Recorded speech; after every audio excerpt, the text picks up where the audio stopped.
ego and delusion when it comes to people saying, I am fine the way I am, is dangerous as hell.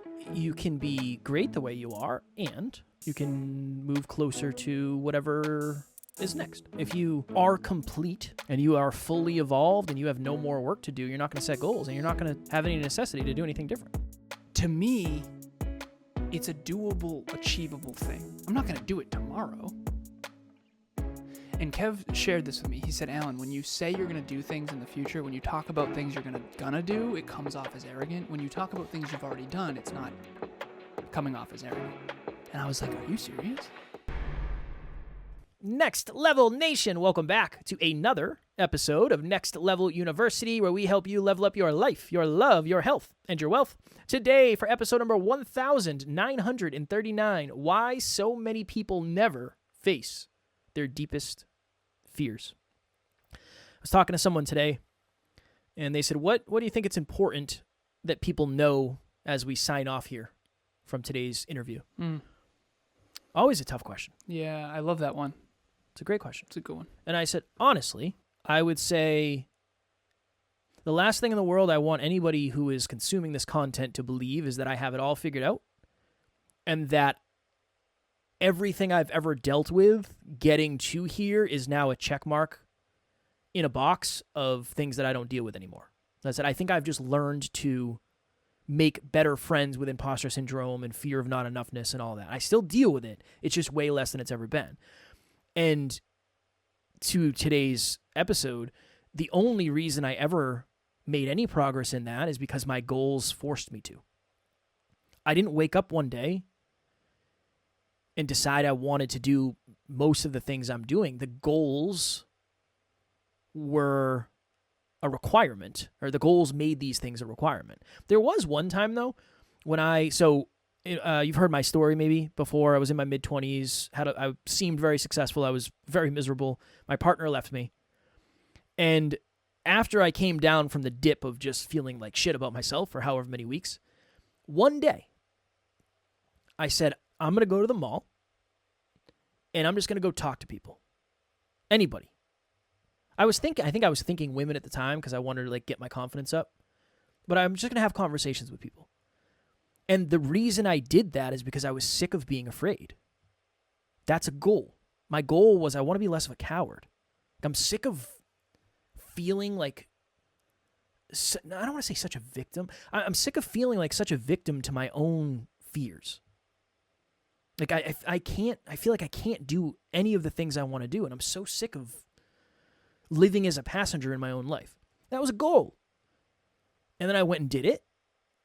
And again, nothing crazy. It's not like I was, pulling numbers. Jacques Cousteau here, rolling up.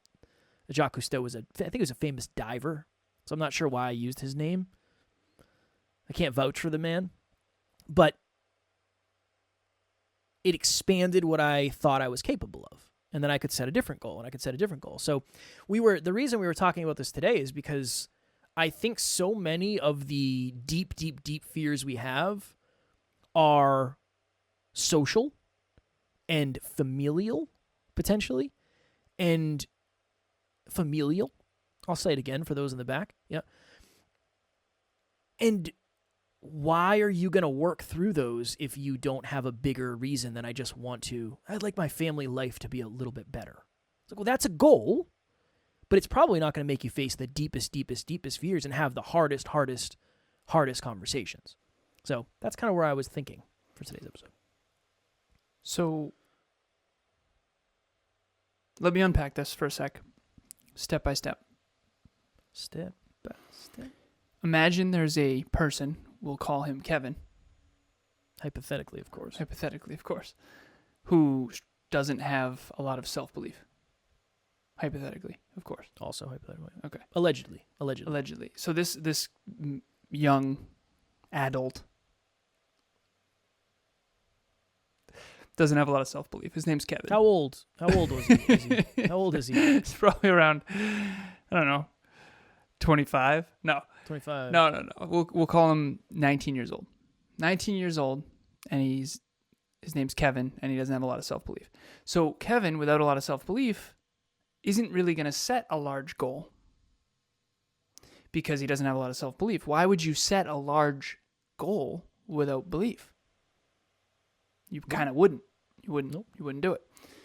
Therefore, Kevin doesn't have to strive for anything because he doesn't have anything to strive for, because he doesn't believe in himself. Which then inherently, now Kevin doesn't have to get outside his comfort zone in order to achieve his goal because he doesn't have a goal. Stay the same. Which then makes his self-belief what? Bigger or smaller? Less. Less. And so when Kevin's mentioning, I eventually got to the point, and yeah, obviously I was talking about you, hypothetically. When you were mentioning I got sick and tired of being caged by my own shit,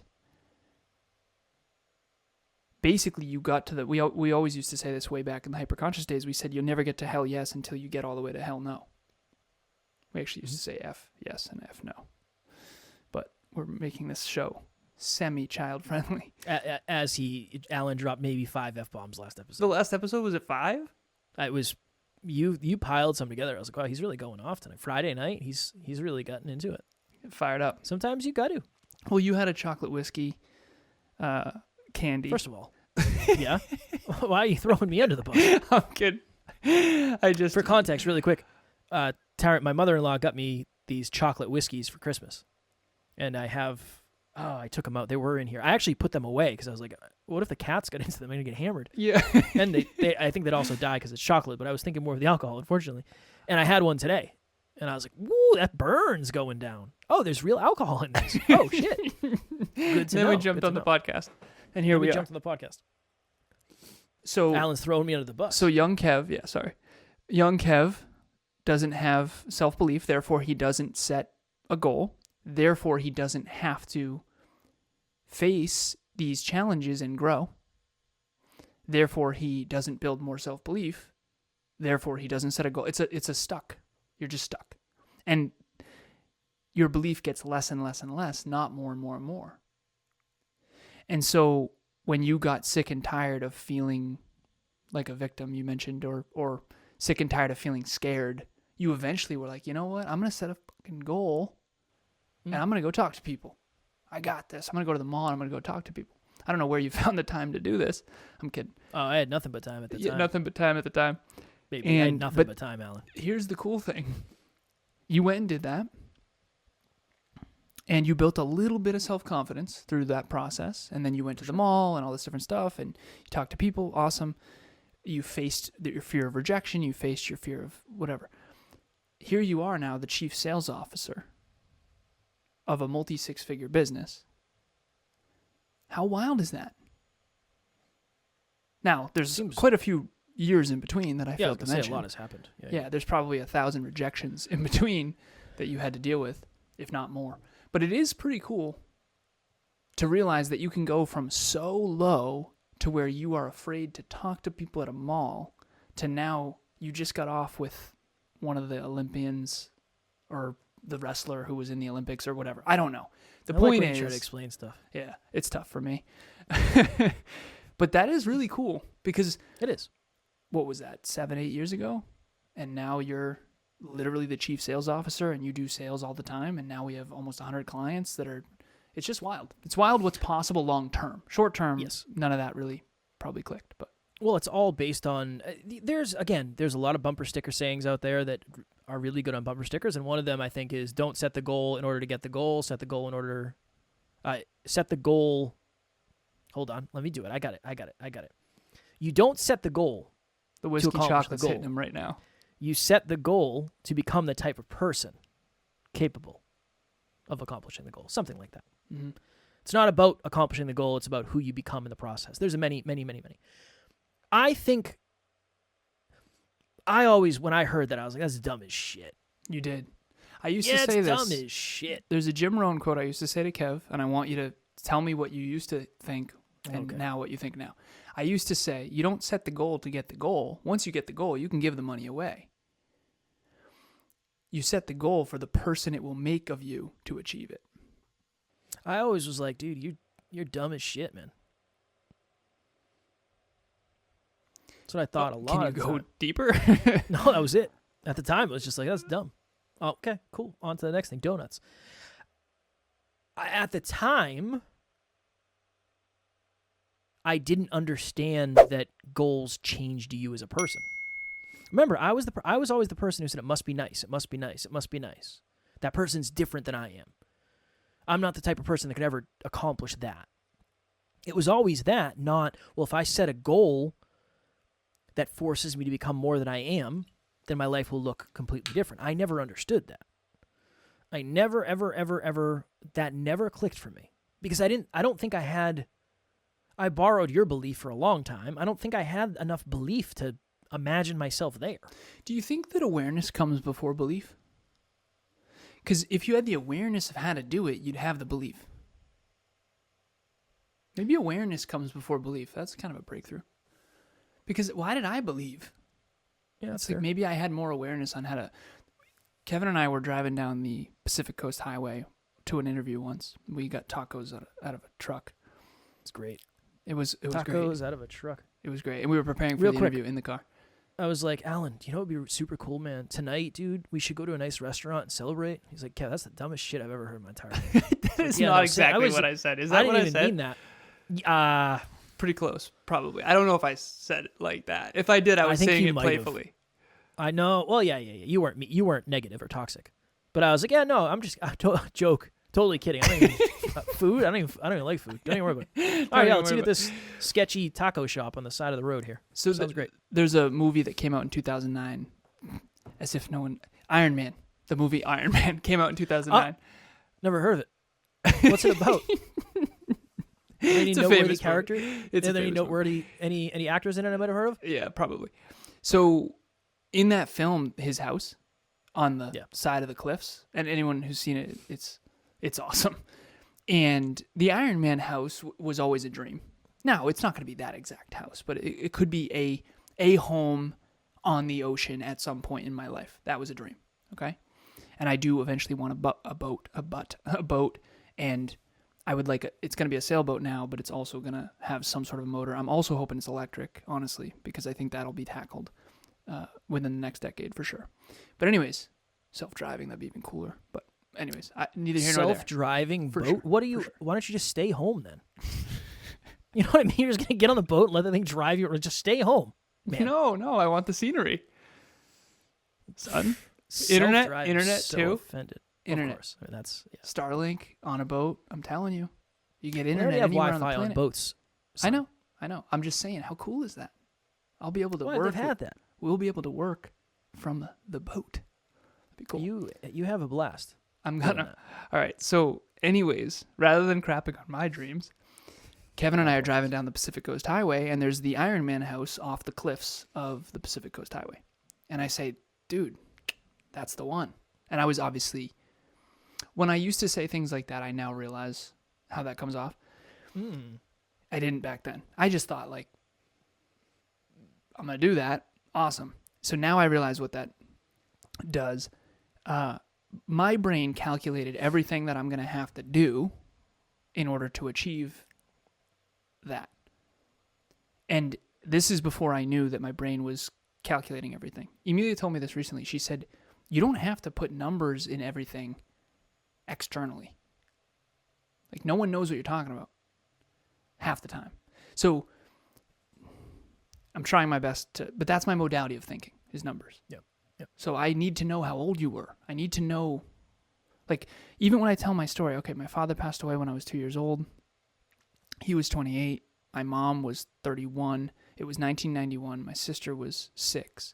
My stepdad was in my life from 3 to 14. Like, I can't understand what my childhood was unless I have the numbers. I need to know the numbers. And I guess that's not true for a lot of people. Not for me. Someone came to me one time. They're like, I want this house. It's like, okay, well, how much is it? Like, I don't know. Like, how much square feet? Like, I don't know. How many bedrooms? How many baths? Like, I don't know. It's like, why do you want that one? It's just everything's numbers for me. And again, please, just, it's so insecure of me. This part of me is so insecure because everything's a number for me.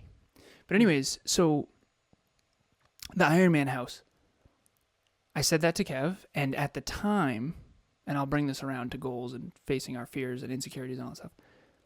At the time, Kev thought that was a really arrogant thing to say. Okay. I did. Yep. Okay. Now, and I said to him at the time, like, someone has to buy it.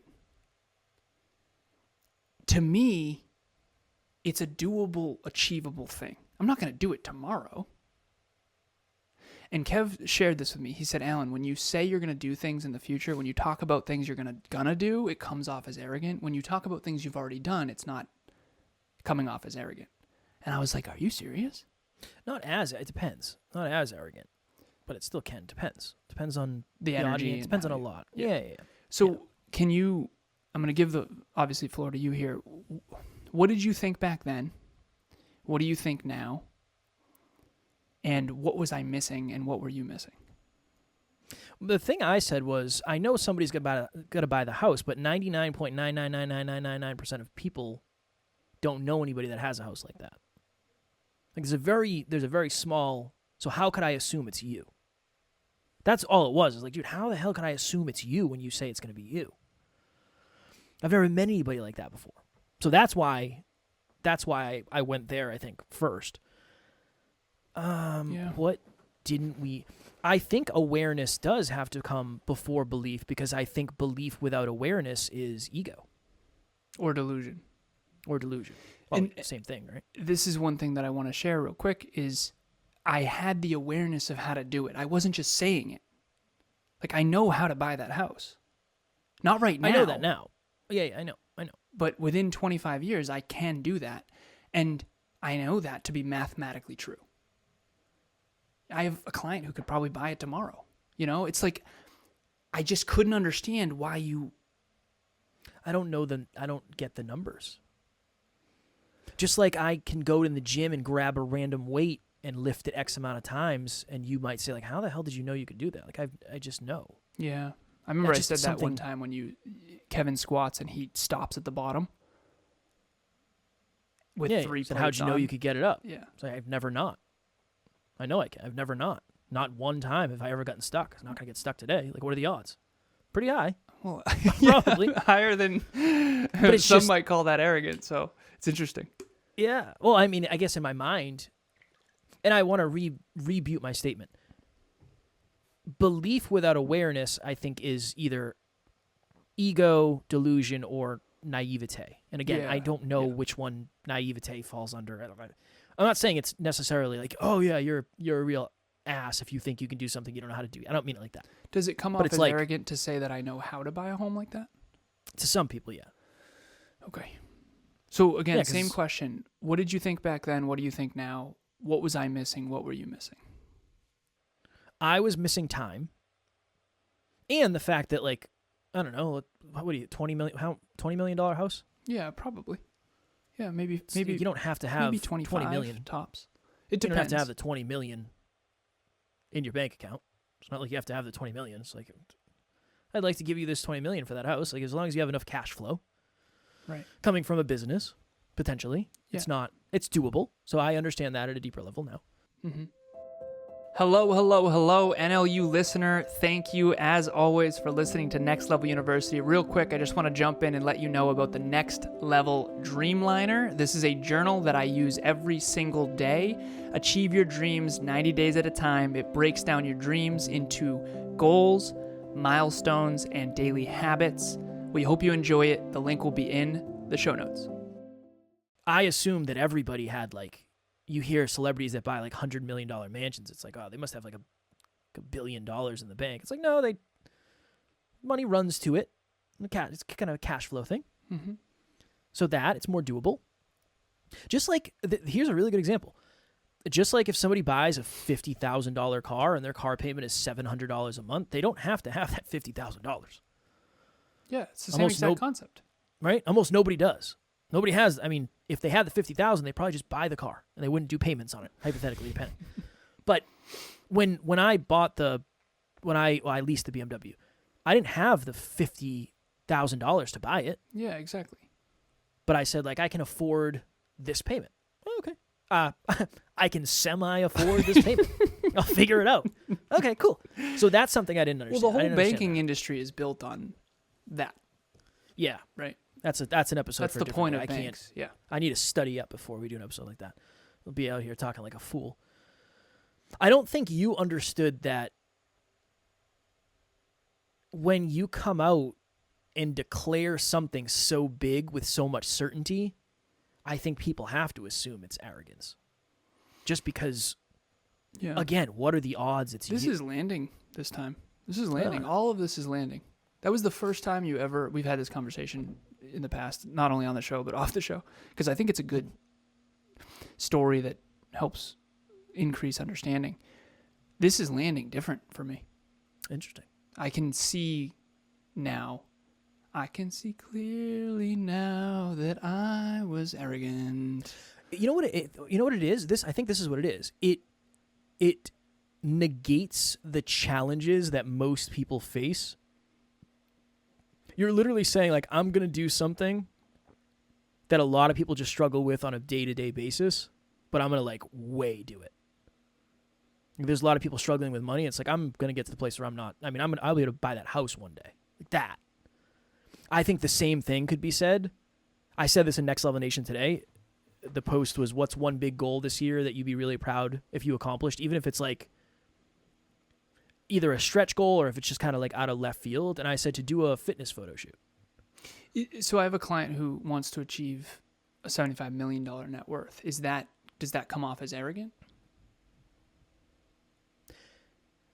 What's this person's current net worth? Anywhere between 5 and 10. No, it doesn't. It doesn't come off as arrogant to me because they're already on their way. You and I were broke as shit, brother. You know what I mean, brother. I had already proven that I could become a global 1% earner. Yeah, but it's a big difference. You and I were literally I got offered probably $1 million not 2 weeks from that. I remember that. At the time, the old me would never have even been able to have this conversation on air. I had hoped that you would have taken the money, but you didn't. Listen, good. It's a good thing you didn't. Yeah. We were broke as shit. Yeah. No, I understand. Living on credit cards. You know, it's like. Yeah. And it's so hard to equate for time. Like, I feel like I was a little boy at that point. I know. Because I kind of was compared to who I am today. But in 5 years, I'm going to feel like I was a little boy again. Mm-hmm. That. Yeah. You know what it is, too? It's the exponential. You didn't understand exponentials. No. Exponentials are a game changer, man. Everything is exponential. That doesn't... you are exponentially more aware than you were back then. That's why you get... What if I, back then, was aware of all this, and now you are, too? Well, I think you were. And I couldn't... If I'm not aware enough to know how aware you are, you're going to sound like a dong. Sorry about that. You know what I mean? Yeah. So whose fault is that? Is that my fault? No, it's... For understanding that you're a math genius. For not understanding, it's like, oh yeah, you're cool. You're like super smart and you know math and stuff. Like, interesting. You're gifted. Or is it your fault for not being able to explain it properly? That now, is don't over ownership, because we were doing this in a previous episode. I would say it's both, but the one that I have control over is my effective communication. I could have asked and said, like, well, how, what, how could you ever do that? And I'm sure I would have felt not attacked at all. Right. Well, I would have said it nicer. I would have tried to say it nicer. Yeah. Here's the other thing too. You mentioned taking a risk, I think, somewhere in there. Oh, you want to talk about taking a risk? You stop at a burrito taco cart on the side of the highway on the way to an interview. $17.95, boss. It was great. Some of the best. I was sweating profusely. It was so hot. We have a nice picture of that. We took a picture of it. It was Pacific Coast Highway. We saw dolphins. We see dolphins? No. You lied to everybody. No. I wanted to see dolphins. I wanted to a lot of things. That didn't happen. I did see dolphins in South Carolina. It was awesome. Yeah, it was we cool. went swimming. Porpoises. Apparently, there's a difference. I don't know. Porpoises versus dolphins. Interesting. We went swimming in the Pacific Ocean. Yeah, that did happen. And I was looking for dolphins. Didn't see any. I don't know about this. There are a lot of sharks here, for sure. I'm not going in too deep. So the point of this episode was when you set goals, it forces you to grow in order to achieve them. The problem is, if you don't believe in yourself, you might feel stuck because you don't believe in yourself enough to set goals. And if you don't set goals, you won't have the necessity to face the challenges that actually will get you to face your insecurities. And I use the example, I know we got to jump here in a sec, but I use the example of Emilia came to me and said, I've been doing therapy since I was 12, and I feel like what's going to unlock and help you tremendously, we promised each other we're going to help each other grow, therapy would be super valuable. And I'm certain of that. You're leaving a lot on the table by not doing therapy. And my goodness, was she right. But it didn't make any sense. It was like, what do you mean? It's like, I know a lot of stuff. And she explained it in a way where I kind of understood it enough to at least do it. And I said, it has to be Carol. So my therapist, Carol, has to be Carol. Has to be. And she had a wait list at the time, so I had to we had interviewed Carol way back. She's awesome. But anyways, so my point of this is my goal to be with and be the best partner I can be for Emilia, to build my life with her, to get engaged, married, family, kids. And I'm now realizing how arrogant all that might be sounding, considering all of that hasn't happened yet, but we've already talked about all of it. We've already vision boarded all of this. How many, what color, I'm kidding. Well, hey, I vision boarded a net worth of $2 million, and I didn't know what the hell I was doing. So vision boards are great. I'm all for them. You're on your way. But it essentially means nothing if you don't know how to do it. I do feel like Emilia and I know how to do what we're vision boarding. I'm always playful with, the kids. It's we're gonna have two or three. We're gonna have one red one. I'm joking. Obviously, I'm being playful. But a lot of times, I digress. My goal to be the best partner I could be for Emilia. I made Emilia 2 promises when I asked her to be with me. I wrote her a letter. I got her a necklace and a teddy bear named Bing Bong. Excuse me? Yeah. Bing Bong? Yeah. Okay. From the first Inside Out movie. Bing Bong, Bing Bong. Ooh. I don't remember. Your memory's so much better than mine. Glazed right over that. Alan looks down uncomfortably. Oh, I would say that's probably true. I have a very strong memory. I would say it's 100% true. Yes. Very grateful for my memory. But anyways, so I got her a necklace, and I wrote her a note, and I got her a teddy bear named Bing Bong, which also was donated to a charity for children. Nice. So, and we still have Bing Bong on the couch downstairs. But when I asked her to be with me, I promised her 2 things. I promised her, number 1, I would always protect her heart, and number 2, I would always help her shine as bright as possible. And in my desire to continue doing that, I needed to go to therapy so that I could continue growing as a man. And it's been tremendous. It's been unbelievable. But my point is that if I didn't have a goal to be with Emilia Smith, and if she didn't have the self-worth to actually honor that, her value, I wouldn't have gone to therapy, and we wouldn't be where we are today. And so goals are the necessity necessary to grow. And so set goals, make sure they're realistic, make sure they're in alignment with your core values, because I've also set goals that were not in alignment with my core values, and I ended up wildly unfulfilled. But goals I love goals, man. I'm a huge fan. I can't imagine life without them. I love them. Same. Love them. Same. Controversial take. Ego and delusion when it comes to people saying I am fine the way I am is dangerous as hell. You can be great the way you are, and you can move closer to whatever is next. Because if you are complete and you are fully evolved and you have no more work to do, you're not going to set goals, and you're not going to have any necessity to do anything different. If you were complete, you would be fulfilled. Totally, 100% fulfilled. 100% fulfilled, because you'd be full. And then you'd explode because you'd win the game. There's no such thing as 100% fulfilled, which means there's always room to reach your potential. It's a mountain that gets higher as you climb it. You never really reach your potential. You just get closer and closer and closer. Yeah, it's sad. and you get more and more whole and more fulfilled, which is good for yourself, your family, the world, the listeners, the community, everything. Yeah, the world needs more fulfilled people. And that goes back to the last episode. It does go back to the last episode. All right, we got to get you out of here. Alan's like, dude, you got to get me off by a certain time tonight. Last question. Yeah? Do you believe that you can be fulfilled without goals? Shit. I feel like you'd have to be so lucky that you'd fall into... Like, I imagine... No, because the goal's the guide. I think the goal, I was going to say, imagine somebody who is just so charitable and they love taking care of people and they just somehow fall into this role where they get to travel around the world and take care of people. The goal is to take care of people. Yep. So, no, I don't. I think it would be really hard. I think you can delude yourself. I was thinking of this. It's super cool to talk about.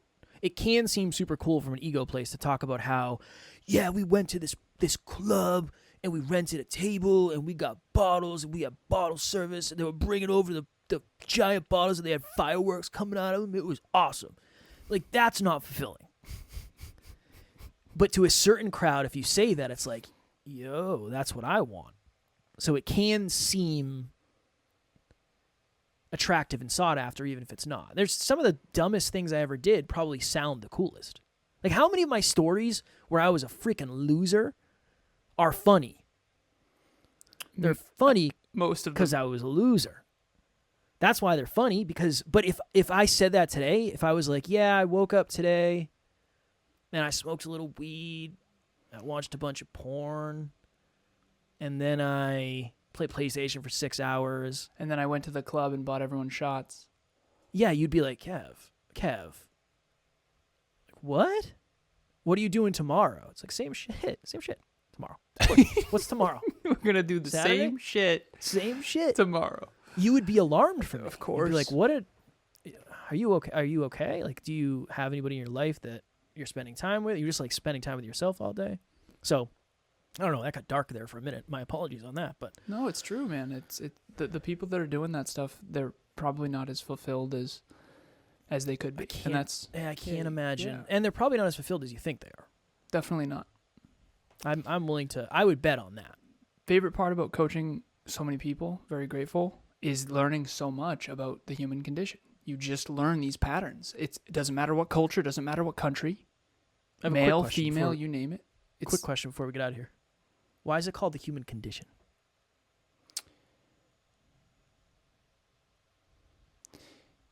Oh, jeez, man. Makes it sound like it's a sickness almost. Yeah. You know? In some ways, the human condition, it's called that because no matter what you do, it's like atrociously difficult. Has anybody ever asked you that before? No. That's a fire question. Because the human condition is essentially like what we're all stuck in. So you got to make the most of it. And no matter what you do, it's still going to be atrociously hard. It's like the human experience. Yeah, that's another way. That's a more positive way to frame it. Yeah. The human hamster wheel. That's one way to frame it. That too. You don't hear that one often. All right, we're going to get out of here. Next Level Nation, we are grateful for each and every one of you. If you want to make sure you never miss an opportunity to get to the next level, and I would say be a part of deep, hopefully meaningful, awareness-raising conversations. That's what we're trying to do here. Make sure you're subscribed so you never miss an opportunity to get to the next level. Alan has free 30-minute business breakthrough sessions. We'll have the link in the show notes. No strings attached. Can jump on. Alan can literally help you come up with habits, maybe get clearer on goals, whatever it is. Totally free, no strings attached. Not going to sell you anything. And we'll have the link in the show notes for that. As always, we love you. We appreciate you. Grateful for each and every one of you. And at NLU, we don't have fans. We have family. We will talk to you all tomorrow. Stay focused. Next Level Nation.